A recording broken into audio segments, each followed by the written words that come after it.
Hello and welcome back once again to the Single Malt review brought to you by Mingus. On the table once again, stealing the show as he's wont to do. And as those of you with high resolution screens can see, it's time for another extremely out of its element, halfway around the world, Canadian whiskey. Yes. This one, another brought to us by Canadian whiskey hero, Mr. Ian Holmes. This is Alberta Premium. And you can tell it's a whiskey that doesn't do a lot of distance outside of the country because this is an entirely, except for Alberta Premium, bilingual bottle. Everything here is repeated in French-Canadian. So, a very, very local product here.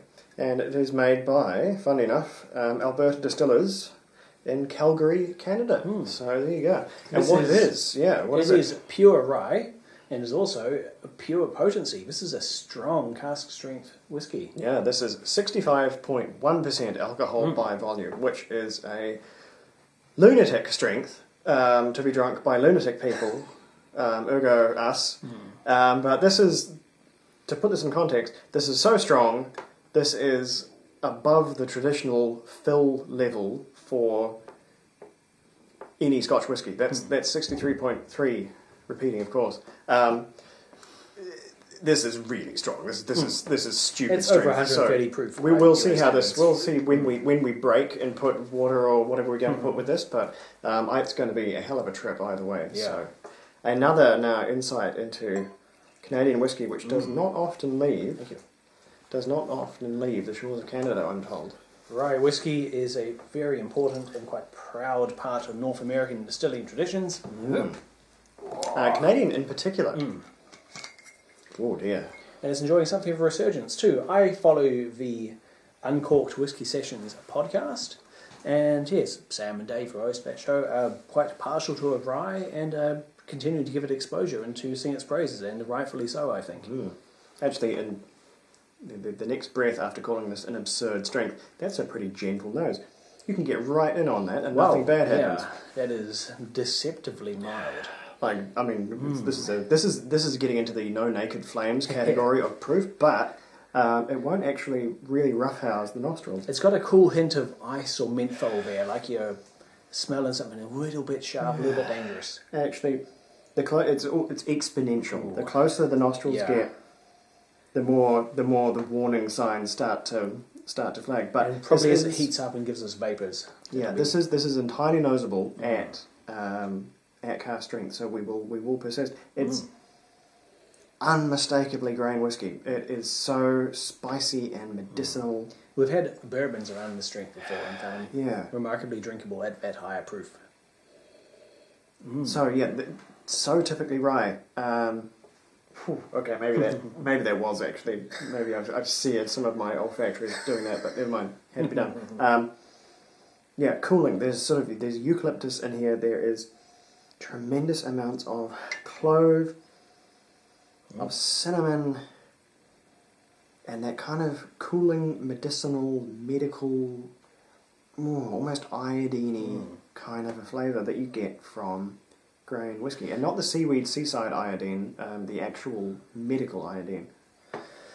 The tasting notes on the bottle mention exceptional smoothness with hints of caramel, vanilla, hint of chocolate, balanced with the spiciness of rye and black currant, or exceptionnellement doux avec des notes de caramel, de vanille et un point de chocolat, équilibré par des accents de seigle, épicé et de cassis.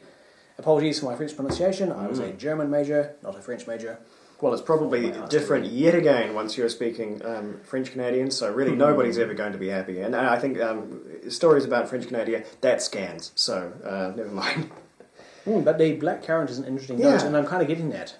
I think that may emerge with water a bit more. But before we get to water, let's dive in and see what happens.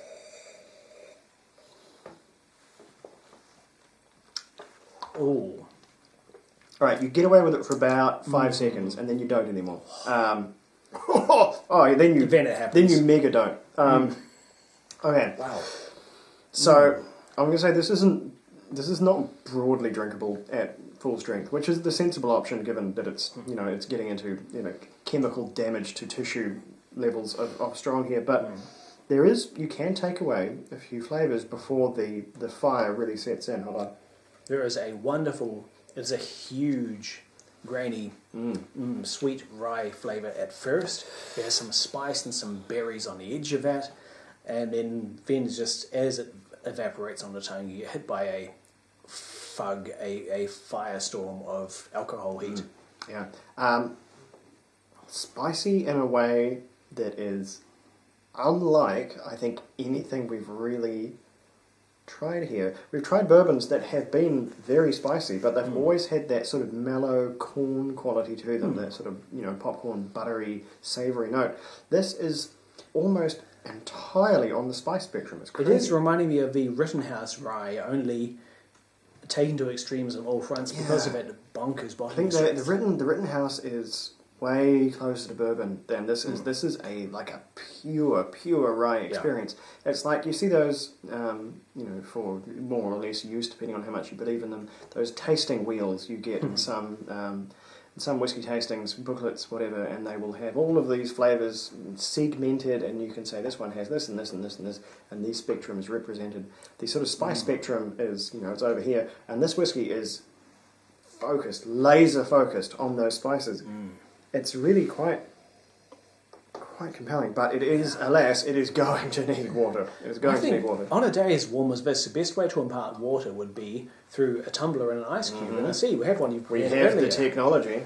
I'm going to give you the Deco glass to go with the Deco bottle. Yeah, there. it is got to mention, the bottle has an impressive degree of texture and heft to it. It's been.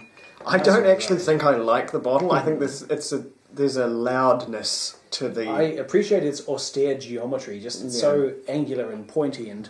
This just looks like something one's grandmother used to own, I don't know, but there's like a perfume bottle quality to it. But we're not talking about bottle aesthetics here on the channel. No. So I've gone for just the little clinical amount of water, where you've gone full on in to the cube, which I think is probably, that might be the winner, and I will join you there in just a minute. I just want to see if I can mine any more flavours out scientifically.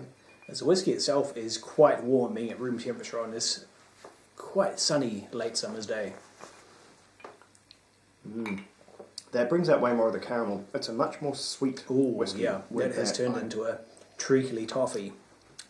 Actually, treacle. That's good because it's like a burnt sugar, burnt caramel kind of thing. It's very, very deep, dark kind of wine. No, still lots of spice though. We gotta go there. I'm gonna have the less Deco glass, but that ice cube is fast losing shape, so it's doing its job. It is dissolving into the whiskey and bringing it down to a more sensible. So this decadent as this may be a way to enjoy it, it's probably a pretty good way to enjoy it. But and I haven't done the work on this one yet, but I have the technology. This would make one of the most hard-hitting, punch you right up out of the glass into the face Sazerac cocktails under the sun. Have you mixed it in anything yet? No, not at all. But I think this is too flavoursome for an old fashioned. I think it would bulldoze an old fashioned. Wow. I think there's too much going on. But yeah, I think a Sazerac for a Sazerac plus ultra.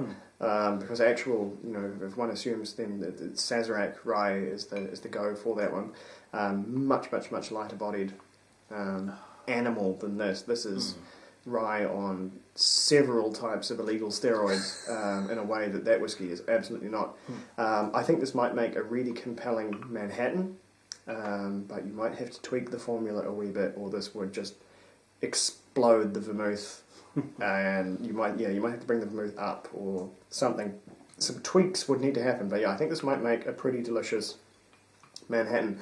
And that's really, I think, I certainly wouldn't start with anything else beyond that, because this is weapons grade stuff, and a lot of cocktails which might call for rye whiskey, the force of flavour we're dealing with here, I don't know if they would survive the treatment here. I think there's just too much going on. I think that water is bringing out even more spice and fruit that wasn't there before, more of a concentrated berry essence. There's nutmeg in allspice now, but it's still all spice. It's the whole shelf. There's a little licorice as well. Yeah, it's hefty stuff. It's so hefty that like you would need to. This is a rye whiskey for fans of rye whiskey. Rye whiskey for fans of whiskey. This may not be. That I would direct most people to, yeah, as you say, Rittenhouse, if you want to, entry level, have a go on some rye whiskey. If you weren't ready, this is a rye whiskey that would have a go on you. It is very, very serious stuff, and which I think to its benefit. But yeah, anyone thinking about this one better know what they're in for, because this is the full rye experience with all the trimmings. There is no quarter given here in terms of concessions made on the flavour. Even more pugnacious than the Lot 40 Canadian rye, which was also Cask Street. Yeah, I think too. Yeah, a mere puny 55% ABV or so. We need to. I've got the bottle in there somewhere. We need to look it up. But yeah, that was. In fact, I'll pop off camera for a sec. He's going to find something. Going to do us there. In fact, it's right there. I'm looking at it. So that was 12 years old, the Lot 40. Whoa. So it was understandably quite a bit softer, kind of a thing there, but still a pretty good comparison. And yeah, a full over 10% less strength going on in here as well, which will happen in 12 years. But again, another Canadian rye whiskey that's incredibly tough to get outside, or at least in our corner of the world anyway. It's pretty impossible, really, but yeah. But also really freaking good. I remember it being rather excellent. It was. This, I think, is... I mean, it's not 12 years old. It's never going to quite be the... It's not quite going to be the Lot 40 experience, but it's jolly good. And I think it's just... Yeah, it needs a bit of... Even if it's just ice, I think it needs a bit of support. It's just too much for its own good. The flavours are a little bit combative, top-heavy on their own. You've got to cut it with something, certainly, because that strength is just unsustainable. So I think rating it on its own, saying that this has maybe more potential than score, this is a 82 from me. What are we going with you? I'm going to go somewhat higher. The strength, I think, for this one is a point in its favour, because being so powerful means you get such a concentration of flavour if you're sipping it straight, but you can dilute it a lot and still maintain a lot of that body, a lot of that punch and heft. It is 88 points for me. It is a absolute unit of whiskey. I think that's fair. It's a whiskey with tremendous potential. Yeah. The possibilities here are staggering. I cannot wait to get mixing with this and see exactly what it does to some of my favourite cocktails, because I think it's going to really, really push things into 9.5 on some of those Sazeracs I usually make with more bog standard whiskies, and yeah, that extra strength is just going to really boost them into the hypersphere. So I may report back on my findings there, but for now, that's just giving it a quick spin. That is Alberta Premium, and it is a tremendous one to see. Goodness, there's a lot going on in Canada which you don't hear about. It's all, well, you hear about plenty of headlines in Canada, but rarely are they about the important stuff, like extremely strong rye whiskey. Yeah, it's the headlines we want to see, not what Mr. Trudeau has done this year, or goodness knows. Not important. This, important. The real stuff. Anyway, this has been the Single Malt Review. We're going to crack on with something. We're finally, for the first time today, going to do a Scotch whiskey. Actually, no, that's not true. We did one. We did one before we did all those Japanese, but it has been pretty scant pickings for the old Scotch. But no, it's there, it calls us, we will report in and report back with our findings on that one. So stick around, Slanja, we will be right back.